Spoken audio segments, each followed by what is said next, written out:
জীবিত মেয়ের সৎকার বাবা মায়ের। চাঞ্চল্যকর এই ঘটনা শিলিগুড়ি লাগোয়া রাজগঞ্জের ভুটকিতে। জানা গেছে, ভিন্ন ধর্মের ছেলের সাথে পালিয়ে বিয়ে করার পরে শোকে ও রাগে পাথর বাবা মা এমন সিদ্ধান্ত নেন। পরিবার সূত্রে জানা গেছে, মঙ্গলবার বাড়ি থেকে বেরিয়ে নিখোঁজ হয়ে যায় বাড়ির মেয়ে। বিভিন্ন জায়গায় খোঁজ করে না পেয়ে শেষে আমবাড়ি থানায় নিখোঁজ সংক্রান্ত অভিযোগ দায়ের করে। শুক্রবার পুলিশ কর্মীরা মেয়েটিকে উদ্ধার করে পরিবারকে খবর দেয়। থানায় পৌঁছে জানতে পারে মেয়েটি ভিন্নধর্মী এক ছেলের সঙ্গে প্রেমের সম্পর্ক থাকায় তার সাথে পালিয়ে যায়। এরপর মেয়েটিকে পরিবারের লোকেরা বোঝাতে থাকেন, কিন্তু কিছুতেই বাড়ি আসতে রাজি না হওয়ায় শেষে পরিবারের লোকেরা কঠোর সিদ্ধান্ত নেন। জীবিত মেয়ের শেষকৃত্য সম্পন্ন করে ত্যায্যকন্যা করার সিদ্ধান্ত নেন। যেমনি ভাবনা তেমনি কাজ। শুক্রবার পাড়া প্রতিবেশী থেকে শুরু করে পরিবারের লোকেরা সকলে মিলে জীবিত মেয়ের পুতুল বানিয়ে শ্মশান দাহ করার। এদিকে মেয়ের পুতুল বাড়িতে রেখে চোখের জলে সকলের শেষ বিদায় জানালেন। এদিনের এই ঘটনাটি ঘটে জলপাইগুড়ি জেলার রাজগঞ্জ ব্লকের ভুটকি এলাকায়। মেয়ে অন্য ধর্মের এক ছেলের সাথে মঙ্গলবার দিন পালিয়ে গিয়ে বিয়ে করে নেয়। আমি সেই কারণেই আজকে শেষ কৃত্য সম্পন্ন করতে চলেছি। এই অবধি আমি আর আপাতত কিছু বলবো না। আমার নাম নারায়ণ দে, আমার মেয়ের নাম নেহা দে। আর শ্রাদ্ধ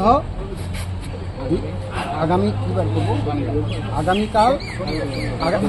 আগামীকাল শ্রাদ্ধ করবো ধার্য করেছি। তারপরে কোর্টে, এর পরবর্তীতে কোর্টে গিয়ে আমার মেয়ের যে আইনের যেই কাজগুলো করতে হয় আমার মেয়েকে ত্যাগ করার, সেইগুলো করব।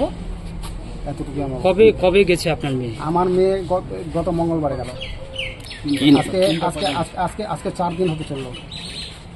আজকে শুক্রবার, আজকে 4 দিন হলো। বয়স কত আপনার মেয়ের? বয়স আপাতত 26 বছর। পরে আপনার মেয়ের সাথে কথা হয়েছে? সব কিছু কথা হয়েছে। থানায় গিয়ে মেয়ে রাজি হচ্ছে না, আমাদের ফিরে আসবে না। হ্যাঁ, না, আমাদের কথা এড়িয়ে চলে যাচ্ছে। সবাই বুঝিয়েছে, আমি বুঝিয়েছি, বাবা হয়ে মা হয়ে বুঝিয়েছে, ভাই হয়ে পায়ে ধরেছে, কারো কথা রাখেনি শেষ পর্যন্ত। এখন কোর্টে নিয়ে গেল। আমরা ওখান থেকে থানা থেকে এসে আমরা কুসকুটো রেডি করে জ্বালাচ্ছি। বাস, এতটুকু। মানে সেই মেয়ের সাথে আর আপনাদের সম্পর্ক রাখবো না। কিসের সম্পর্ক? আর মেয়ে তো মারা গেল, আমার মারা গেছে, কুসকুটো জ্বালাচ্ছি। আগামীকাল তার শ্রাদ্ধ।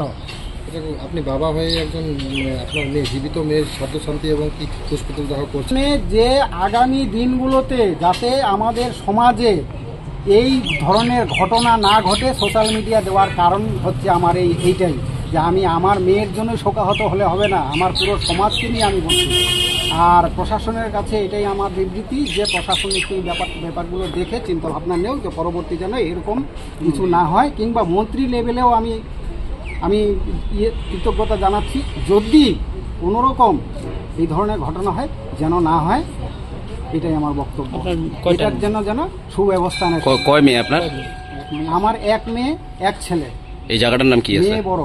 এই জায়গাটার নাম ভুটকিহাট, পোস্ট অফিস ভুটকি ডাঙ্গাপাড়া, থানা ভোরের আলো, জেলন দে। আমার মেয়ের নাম নেহা দে। ঠিক আছে।